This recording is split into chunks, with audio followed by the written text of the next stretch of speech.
A very good day to all our viewers.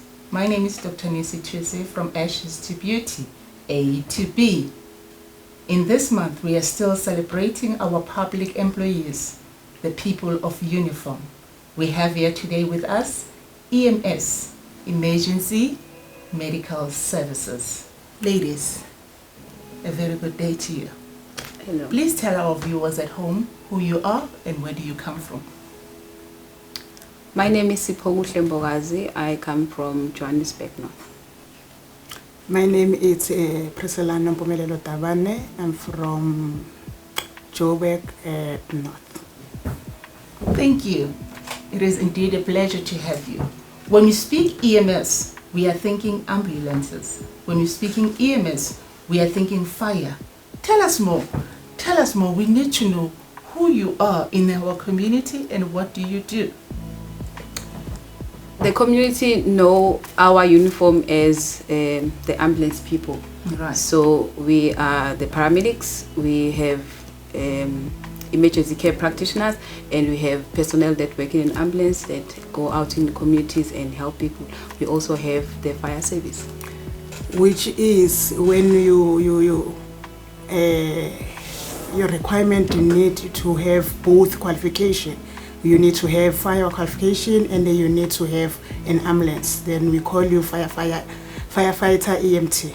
That's what we are in city of Johannesburg. Right. In which area are you working in? Okay, I'm currently based in Florida, the west end of Johannesburg, in the west end. Right. Me, I'm based at Dobsonville Fire Station. It's at District 5 at City of Johannesburg Ambulance Services. Right. EMS, again, we are still talking about it. We want you to tell our viewers, what is it in a good day and what is it that you do in a bad day? Take it as from the beginning till the end of that day. I'll let my colleagues. The bad day, I will say, when you just arrive, you're starting the shift at 7 o'clock, before you can even get a chance of checking the vehicles, because you start at 7, parade, then you need to check your vehicles. Then if ever it's a bad day, you don't even have that 5 minutes to check your vehicle, then you'll get a call, the structural fire, where you have to go with the information that maybe it's one check, only to find it's 100 checks. Then you'll be there for the whole day. Imagine that you didn't even have the time to check your vehicle. You don't know what is in your vehicle. You don't know what is missing. Then you'll work with whatever that you have. But in that manner, that's where you'll call for backup. Then they will assist. Other vehicles will come from different fire stations. Then it's really a bad day. You can't just start like that in the morning before you even put your gear on, but now we are waiting. You waiting. saying parade. What is parade in somebody who does not understand the environment? When we are talking about parade, the shift starts 7 o'clock. That's where the two shifts meet. The night shift that is going off and the day shift that is coming in. Then they will give the handover what is need to be done in a vehicle. Sometimes they came at that time of a parade, the night shift. They are from their call. Then so they need to hand over to the day shift which is coming on the shift. Then they have to explain that maybe the diesel is half, the O2 which is the cylinder needs to be filled, all that. That is a handover part. Both shift they meet on a parade outside, then they give the handover to another shift. That is a parade and it's happened at 7 o'clock.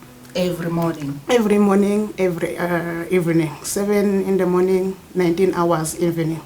That's it must happen. Right. From my side, the bad day will be when you are called out in multiple casualties to a call where when you get there you realize that you need more resources and it will take more time and a lot from your colleagues and working as a team to get everyone safely in hospital and everyone stabilized and also handing over the scene and cleaning up after the I need to understand this. So are you inside the vehicle or are you going to come in with a different vehicle?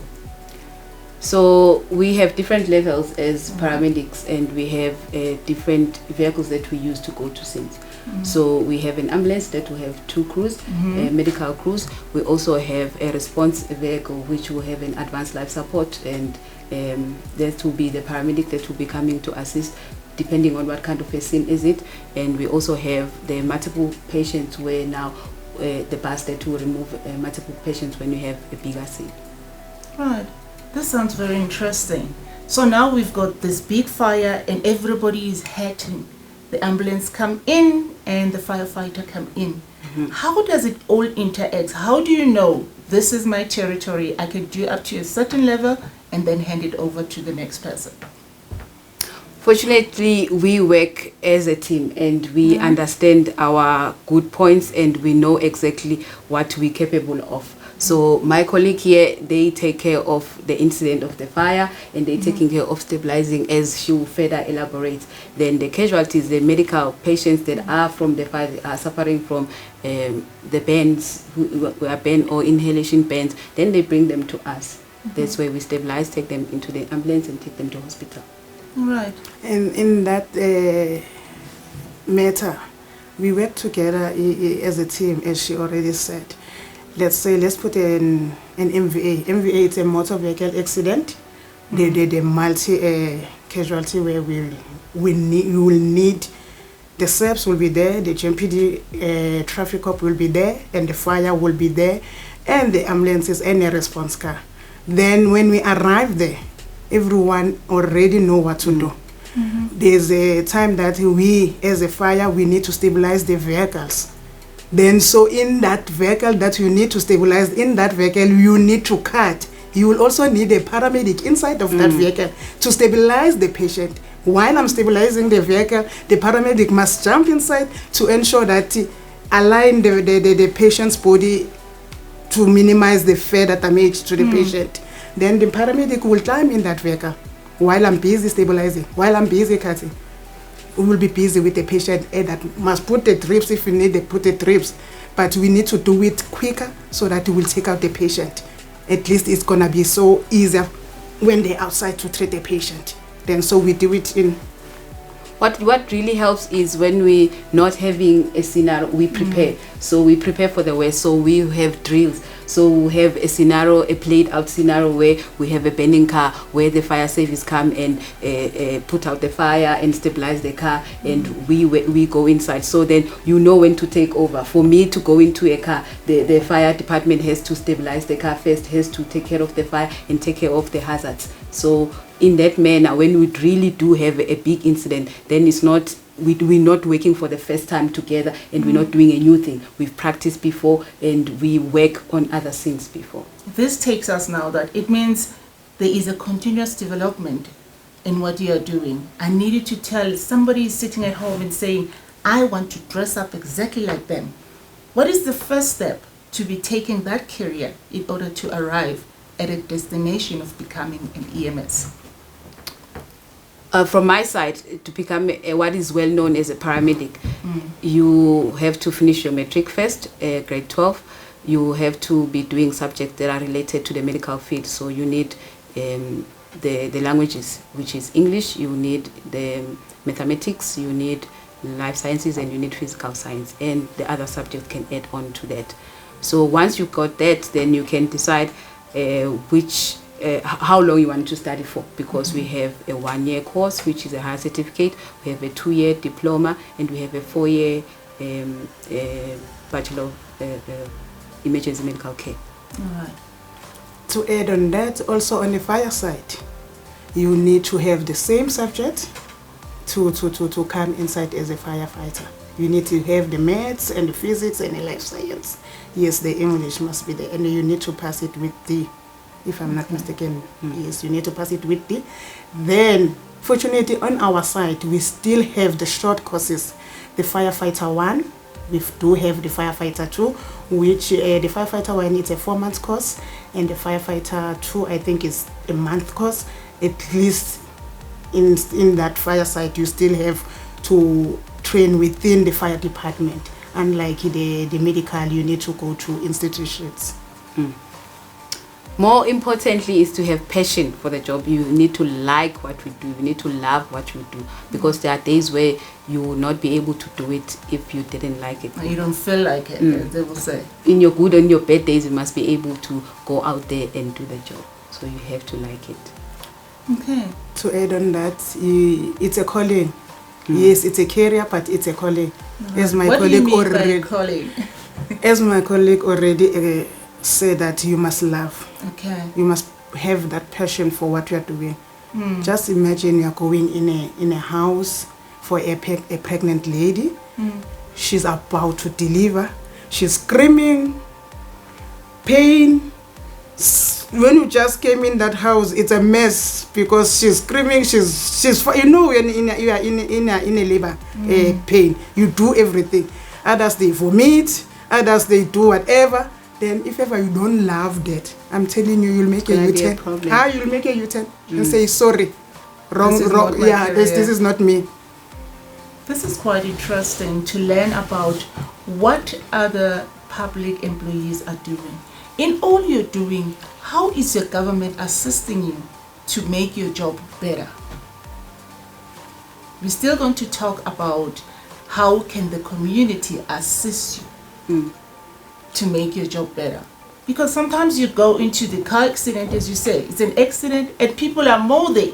They do not give you an area or a space to work in. How do you handle such issues?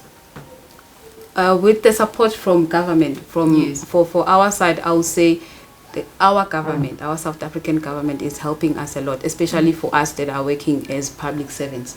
We get the resources that we need. For us to be able to respond to an emergency, we need to have vehicles, we need to have equipment, we need to have consumables that we use. The oxygen needs to be refilled and we need the oxygen mask to be bought. So we have resources from our South African government and we have the space, so the roads need to be fixed, the house needs to be numbered. So all the resources that are part of the support that come from the government makes our life easier for us to do our job. Wow. On your side? In fire side, yes, we do have the resources. Really, government of South Africa, it's really helping. We do have the fire engine. The also working hand with another department, another entities, like the example, maybe the Johannesburg water. They do come on scene and help us with those water tanks. We do have the support in every corner of the state. Right. I need you to take me on a step by step. Whether is it fire or whether is it an accident or whether they are at home. How do you, when you get there, what is the first thing that you have to look upon? Now there are people at home sitting to say, but they just barge into my house and they don't do this and they don't do that. So tell them, what is it that you have to go in and do and follow? And from their side also, what is it that they can help you to make you do your job better? Okay, for us, we have to find the hazards. We have to find the wrong things that can. We need to find how safe is the scene. So whether we're going out on the road or we're going to a person's house. So you might think we're just walking in, but before we come in, we'll check if you have dogs and if you have electrical wires lying around that might harm us or harm the patient that we're coming to or distract us while we work. So safety is number one rule. We need to make sure that we are safe, the patient that we're coming to help is safe, and everyone else is safe. So when you get to the house, we'll introduce ourselves, we'll get your names, and we ask, wow, how can we help you? You tell us the reason why you call for an ambulance. For the fires, it could be obvious because you see that the house is burning. And the community needs to give us the whole information that we need. We must have exactly what is happening. Example, firehouse. We need to know there's people inside trap. You know, when you get sometimes people, they cry, they don't give you. Then you will start extinguishing, not knowing that the child is still there. Then so community, it's nice that you give every information that is needed as soon as we arrive on scene. It will help us. Whose responsibility is that to give the information? I'm a neighbor and I can see my neighbor's house is burning and I just made a call. Hi, I see, I'm looking through the window and I see the house is burning. So whose responsibility it is to give the information? The caller. So you're no longer just a neighbor, you become you've got a new role. You become a caller. So you've witnessed a problem and as a good citizen you are going to call for help because you are unable to physically do the work for yourself. So you need assistance from the EMS. So it's good to know the right number to call. Right. Because when you are in need, you might forget and you might be stressed out. So for South African National Emergency Service, on a cell phone, it's 112. So it's simple, it's just 3 numbers. So on a landline, it's 10177. Yes. 10177. So you need to stay calm. So you need to stay calm. Once you call, then you know that you are calling people that are going to be listening to you and wanting to help you. So it helps to give them the information that they need. First, we need the address, because you might be in distress and you are worried the house is on fire. But if we do not know the address and if you cannot give us, we will struggle getting to you. So we'll need to know what's happening, what can you see, where you are, and say clear the number and stay with the phone that you use to call. Because if then you call and you leave the phone and you want to come back to you, then it's difficult for us. All right, let us be realistic about this. Then I'm calling and I only have 5 rand airtime. What's going to happen after that? It's a free call. Okay, so those you need to numbers are charge. free calls. Yes. You need to have a charge phone Yes. and be willing to speak. All right. Okay, from your And, side. and to add on that, as you already say, you are witnessing. You do have information. You know, Granny is staying with a little boy. We need that information. Say it. There's a boy who's staying there. You need to have, even if it's a small information, but say it to us. Tell us everything about what is happening on the scene. Even if we arrive there, we still need you to be around. You don't disappear, so that at least you will have everything what is happening. All right. On the daily basis, you get a call, you move out. Do you rush to different scenarios? Tell us. We need to know. We are here to celebrate you. We need to know, what are those challenges? What are the joy that are bringing into your life for working for EMS? Talk to us. Talk to our viewers out there. They need to know who these people are and what do they do for our community. There is joy. There is joy in what we are doing. We love what we are doing. As we already say, we've got the paramedic side, we've got the firefighter. We are actually in city of Johannesburg. I am a firefighter. I am also a paramedic. I do work in an ambulance. I do work in a fire engine. What I love, and I think I will love forever, is to deliver the baby. Yes, I also love extinguishing fire. But deliver the baby, it's a nice call. Joy. It's very, very nice call. To arrive on that house and you find Tando in labor, she's screaming everyone, and when you check her, it's time. I love that party. That I bring everything with me. I deliver the baby in house. I even give that child's name. If it's a boy, I'll tell you the name of the child. If it's a girl, to show that I love what I'm doing. The passion of what I'm doing. Also, extinguishing fire. It's nice. It's very nice. When we are done, everything is safe. Everyone is safe. You contained that fire. You save other room. While you're still there, talk about the danger that you guys find yourself in. For not getting correct information. All right. When I get there, and then you don't tell me that you are selling fat cook with gas using the gas, I jump in. I don't know that there's a possible 9 kg gas inside. Then I get to extinguish the fire, and then it explodes. Oh, yeah. Getting the information, it's helping us. Yes, that's a danger for us, not having correct information. So you can bring the correct equipment to extinguish the fire. At least, even if what's happening inside, I've got a clue that I'm also looking for that gas cylinder. At least I know that chances that it's somewhere here, I must know. Unlike it's gonna explode while I'm inside. As an officer, you also have a responsibility to take care of the subordinate that you are working with. So not only one person. Not only one person. It's your subordinate and the person that you were and the community. Yes. What also become a problem, we've seen it in recent now in South Africa, that we attack the emergency service. We don't feel safe. We are passionate about helping the communities and we giving ourselves to help. However, when we go out there, we wonder if you are calling because you need help, or you want the equipment that I'm bringing, or you want the cell phone that you know that I'll have because I need to use it to communicate. So it becomes a challenge, a big challenge, where you are passionate about your job and you love helping and you love seeing people smile and you love leaving the house or the scene in a better place. You love seeing people at a better position than when you find them. But sometimes you go with that worry. Is it really a call where I'm going to help someone, or am I being called to be robbed? My goodness, this is the country that we live in. These people are here to help us.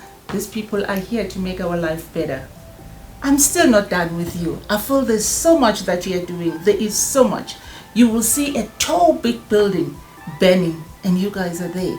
You will see somebody dying, but you will revive that person.